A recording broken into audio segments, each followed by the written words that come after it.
Hey guys, thanks so much for clicking on the video. This is actually Love and Hip Hop New York, Season 5, Episode 4. This was kind of a boring episode. It really was. So let's just go on and get through this. Diamond and Cisco is where we left off. Diamond and Cisco is where we actually pick up. They're still in the club. He's just told her that he actually has this 6-month-old baby and whatnot, and she's pissed. And she's giving him, who's the bitch? Who's the hoe? This, that, and the other. And he's giving her very much of, she's not no hoe. She's not no bitch. That's my mother, my kids' mother, this, that, and the other. So she's like, you're taking up for her? Oh, well, fuck this. Fuck you. Fuck this. And it's a wrap. Nobody believes her. She don't even believe that bullshit herself. And she storms on out of there and all that kind of carrying on. Ridiculous. And she's having this party, and it literally was the middle of the day. It wasn't at night. It was like the middle of the day. She goes outside, and it's like, shit, are the kids out of school yet? Ridiculous bullshit. Anyway, moving on. Amina and Peter. He's basically feeding her the lie that he's going to Barbados for a photo shoot for some energy drink. I don't know how she bought that lie, because you're looking at this old motherfucker, and really, if there was an energy drink and I saw Peter's picture on it, I would not buy that shit. Okay? Because whatever it is looked like it would slow you the fuck down. Okay? I told y'all what he looked like, old motherfucking wallet. So no, I can't imagine that they're going to put your old ass, goddamn pound puppy looking ass face on no energy drink. But anyway, Goofball bought it. And here it is, he's going, taking Tara and the kids to Barbados so they can be, booed up. That's all it is. To be booed up. They get to Barbados. There is not even, there's nothing about it that has to do with these children. There's not even any motherfucking toys in the place that they're staying. And these are little kids. You see them out dancing. She's twerking on him and carrying on. Vacation for the kids, really? I don't understand. Since when did a vacation for the kids involve a hot pussy and a dick? I missed something, okay? I don't get it. A play date, there's no room for dick at a play date. No, not at all. Anyway, moving on. He's on the phone with her, and this just further made me know that I can't stand Peter, and I don't like his kind. He literally is on this phone with Amina, and literally making up this lie, just rolling this lie right off the cuff. She's asking questions. That motherfucker's just rolling lies. Rolling. I said, child. Fucking bastard. And that's probably, some of that shit right there is why I don't date to this day. I don't have the patience for it. Any motherfucker just roll a lie off their tongue like that need to be shot in the ass with a goddamn fucking Gatling gun. Just bang him in the forehead with the motherfucking butt of it. Bow, all that motherfucking lying. Just rolling the lie off his tongue. Ooh, Lord have mercy. Moving on, child. Next we see Erica and her mom. They kind of just had a little boring conversation. Her mother basically told her, Erica, you need to work on being a better you. Basically. And with them, there's Rhonda and Sin had a conversation where Sin finds out that damn business they have, that little fashion business, is making between $10,000 and $30,000 a month. Sin hasn't seen one red cent. She's a solid partner, but has not seen one red cent. That motherfucking Erica is a shifty, move-making bitch, and the bitch is good. She's good. That bitch is a pimp. She really is. Because then later on, they have a little conversation. Sin and Erica get together, and the bitch pulled the Jedi mind trick on her. She wants to see her about the money and all this. Baby, by the time they get done, they had the little conversation. It was so quick, baby. They got to talking that lesbian shit, and it got all emotional about, you didn't do this for me, and you didn't treat me this way, and this, that, and the other. And she talked about everything but the money. I don't know how, girl. I ain't never had a piece that slayed me so fiercely that I forgot that you was stealing my motherfucking coin, honey. Well, she took and twisted Miss Motherfucking Sin up, baby, in that conversation and deflected. And the next thing you know, Sin was going down the street mad the motherfucker about her feelings and forgot to even discuss the money. I said, Erica, you're a bad motherfucker. She's bad. Bad. A motherfucking pimp. She been hanging with that Mona too long. That's what it is. Anyway, then we see Yandy and Mendices. Yes, Yandy's pregnant, but we kind of knew that. You know, you looking at her and her ass is just getting bigger and bigger. You know, she's pregnant. He's happy. And, you know, everything. They're just so damn happy that they're boring. Love them dearly, and they are the cutest couple. But it's boring. Okay, they got another baby coming. Then we see Diamond and her mother. And she looks just like her mother.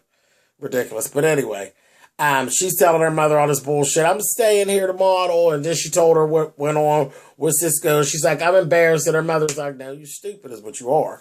You know, she's like, but I'm going to stay here to model. Well, what about your daughter? Y'all know y'all don't even want to get me started on that because she don't give a fuck about that daughter. And the bitch, I ain't seen the bitch take a picture since she been in New York, okay? Not a selfie. Nothing. All she took was some shots, you know? Fucking ridiculous. And she ain't giving a fuck about that daughter, but I'm not getting on that because, you know, I'll let her ass have it, old trifling ass bitch. Anyway, so her mother basically says she wants to talk to Cisco herself. Now that I don't understand. Your daughter's grown. She's grown. And you need to stay the fuck out of it and make sure Daryl Strawberry's doing what you need him to do and stay the fuck out of their business. You know your daughter is a fucking asshole. Your job is to take your daughter on back to L.A., but it's not your job to talk to Cisco. You need to stay the fuck out of it because, bitch, you weren't there clicking the light on and off when he was, well, she wasn't there when the light was getting clicked on and off because he been fucking her and her pussy in the car. Anyway, you wasn't there to make the, change the radio station, bitch, when he was banging her out. So you need to mind your business. But anyway, he comes to the door and shit. Come in, he see the mother, his disrespectful ass is sitting up there. He's attracted to the damn mother. But I told you, she looks just like her damn dumbass daughter. So anyway, he goes into all that. And she basically, he made it very plain to her. Your daughter basically came after me. She stalked me. She followed me down here to New York. You know, I didn't invite her. The bitch just showed up, you know, and all that. So she was looking real foolish as far as I was concerned, because she's trying to really talk shit to him. But it's your daughter that's throwing herself at this man. The man's not throwing himself at your daughter, and he's not leading your daughter. Your daughter is an ass jack. Flat out simple. Your daughter's a dumb bitch. So he basically lets her know that. She basically tells him, you know, he even spilled the beans about the fact that he didn't even know she had a motherfucking daughter. Okay, and all that bullshit. Mother ain't hearing none of it. She's still going on because she want her little camera time. So she's sitting there and she gets to telling him he wants her to leave. She wants him to leave her alone. And all of this. Then she threatens him and everything. And he basically sat there and laughed at her. I hope y'all caught that. He sat there and he snickered, he kiki. And I'm sitting there and I'm like, if I'm reading this punk right, he's giving her very much of, now you're talking shit, bitch. Now I'm going to drag your little hoe. I'm going to drag her. So I'm looking to see in the next weeks. I believe Cisco is getting ready to take that motherfucking Little Miss Strawberry. He's getting ready to take her Strawberry Shortcake for a ride. And you know what? I'm all here for it. I'm all here for it. I just want to see how far down in the gutter he's going to make that bitch dig because her mother wants to be a smart bitch. That was a bad move, Mama Strawberry. It's getting ready to be on, bitch. And I'm so here for it. Yeah, that might be mean. Whatever.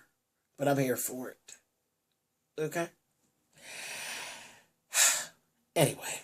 Moving on. The only other thing that really went on here, that damn Chrissy and that damn Rich Dollars. Chrissy goes to see Rich Dollars. She's questioning him about whether or not Chink is actually cheating on her. Stupid. Like, that's just stupid. You're asking dudes to rat each other out. Not gonna happen. Anyway, unless the dude is a bitch, you know. But he didn't do it. You know, he's like, oh no, he's a good guy, blah, blah, blah, blah, blah. I looked over there at that motherfucking Chrissy. You know, in her confessionals with her little bob, she looked all right. That bitch had on this motherfucking wig that was just literally, it looked like she took a hairpin in it and stuck that motherfucker right here. Bam. That's it. That's all I need for this right here. And that shit was hanging. It looked like a bathroom rug, a platinum bathroom rug, cocked ace deuce. Bam.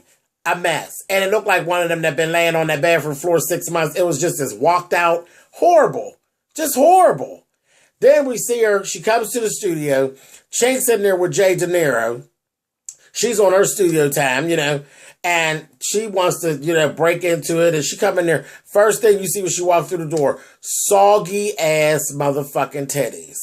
Ugh. Her titties were as soggy as a bowl of Captain Crunch that's been sitting for 3 hours. Okay? Horrible. And then she got flaps in the back. It wasn't like back fat. It was literally flaps of skin. She's an old bitch, and it's really showing through. An old bitch. I'm like, this is some Carly Red shit. But you're too old for this shit. And again, this time, she done went down to Kim's Wigs, Boots, and Auto Body Shop. She done bought this blonde wig. It's cheap, and it looks synthetic, and she done cut this piece out of it. And again, bobby pin here, she probably had to hit that one back here with a little glue, and got this wig just halfway on her head. She looked ridiculous. And she's in there, she's arguing with him about him slipping and sliding around. It was painfully obvious that the man is cheating because his answers were just fucked up. And it just wasn't right. What the shit that was being talked about just wasn't right. It really wasn't. And then Jay De Niro comes back and she's like, hey, I hate to be in the middle of y'all's business or anything like that, but I paid for my session and I kind of want to do what I came here to do. Which I didn't think she was wrong for that. Fuck that shit y'all talking about. Y'all talk about that shit another time. I done spent my motherfucking money. I need to lay a track or two. And me personally, I'd have rather seen a little hoe lay a track than listen to Little China Boy and Grandma Platinum sit there and have an argument about something that don't nobody give a fuck about. Anyway, moving on. But Chrissy tried to pick a fight with Jay De Niro, but she wasn't even going for it. She was like, baby, I ain't trying to be all up in that. That's y'all's bullshit. Y'all can 86 that shit, or I can cancel my session. And Chink was like, okay, you about to fuck up my money, you gonna run your old ass on up out of here, okay? And that was it. I told you it was a boring episode. Now, we done made it through that shit in 12 minutes and some change. So you know how I felt sitting there for an hour, right? They need not pull that shit next week. All right, y'all. Thumbs up, thumbs down. You know what to do with it. And I will talk to y'all guys later. Bye, guys.